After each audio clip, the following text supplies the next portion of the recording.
My main message is that the diversity debate is not about men being wrong and women being right. It's about the fact that diversity actually brings economic benefits to the company. All the data proves that. Catalyst, McKinsey. And this is something we have to talk about, using all available resources for corporate sustainability. The fact that women are low-hanging fruit, i.e. the absence in the numbers, is something we as directors and people interested in good corporate governance can actually take as a first step. Your initial feelings about quotas, and how do you feel about them now?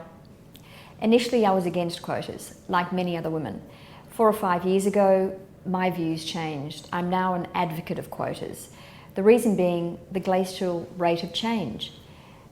If we were to continue on the same path, we would have probably another 80 years before we got to 40 or even 50% participation of women on boards.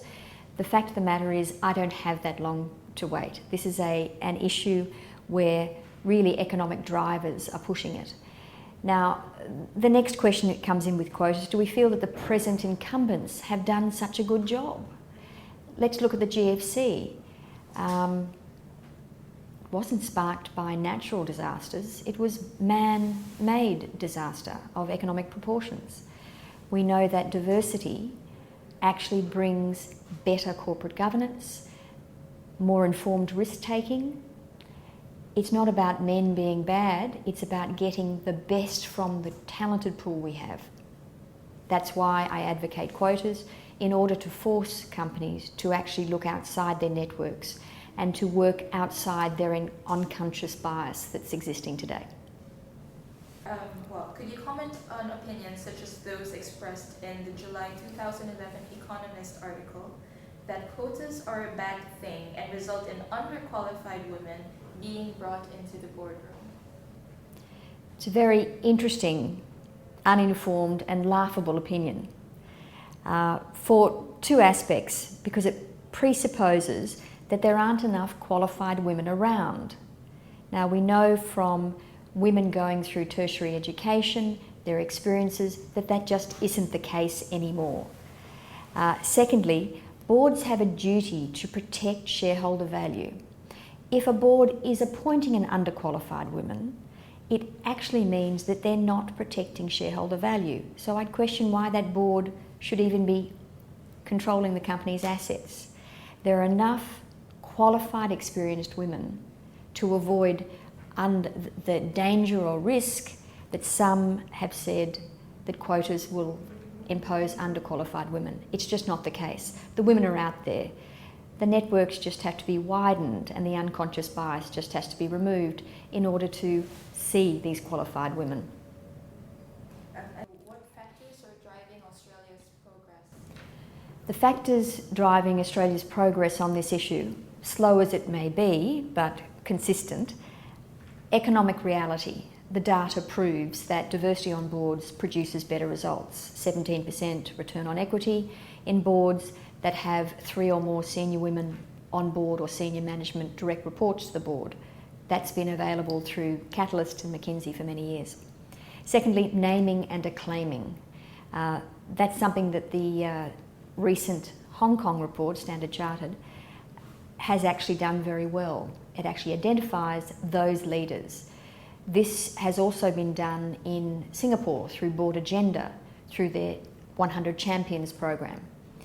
The third factor driving the change in Australia is naming and shaming those companies that haven't made the difference.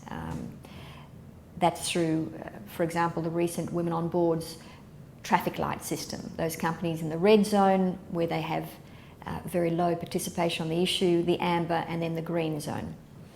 The fourth issue is publicity. The fact is, this is a live issue because of the economic drivers at the time.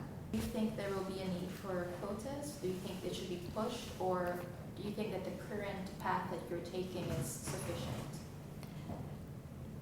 I think Australia's current path, as I've said previously, is glacial. I think that whilst the targets and the soft regulation under Australia, it's if not, why not, which is very similar to Hong Kong, comply or explain, will not achieve what we need to in the time frame that we need. Therefore, I think we will see quotas coming in Australia. We've recently heard, last week, Vivian Redding, the EU, saying, well, if you don't get your act together, we're going to bring them in. And I think that's what's going to happen in Australia as well. Do you think Hong Kong can learn from initiatives in Australia? Hong Kong can learn from our direct experience that the early adopters, i.e. the companies that accept diversity and move on it, get the benefits. Early adopters, early benefits. Gender diversity, the second thing is that gender diversity on the board actually leads to better gender diversity within management. There are role models that are available. That has economic benefits. The third thing is the Australian system and the Hong Kong system are very similar regulatory systems, particularly with the comply or explain, if not, why not. So following that, Hong Kong has the opportunity. It's a leader in so many other areas, and if we look at the recent report, 48 companies, you can make a great deal of change very quickly. The disappointing thing in the result is that on so many of the indicators, Hong Kong has gone backwards. You have the time, you have the opportunity, you have the focus now to become a leader. Use that opportunity. You've got so many talented women here with great experience, and you can actually change the debate here very quickly. Women have to be part of this debate. It's wonderful seeing women there, but it's also about men hearing the debate. Too many times we see women on diversity issues playing to a packed hall of women. We need to get the men engaged as well because it's an economic issue. In the meantime, women must vote. Now they must vote with their hands, raise them at AGMs, ask the question as shareholders, why diversity hasn't been evident in the company's past 12 months' performance. Vote with their feet.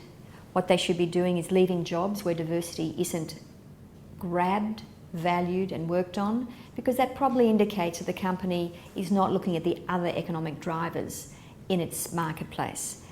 And finally, vote with their wallet. That's what I'd like to see. Buy products from companies where diversity is actually valued.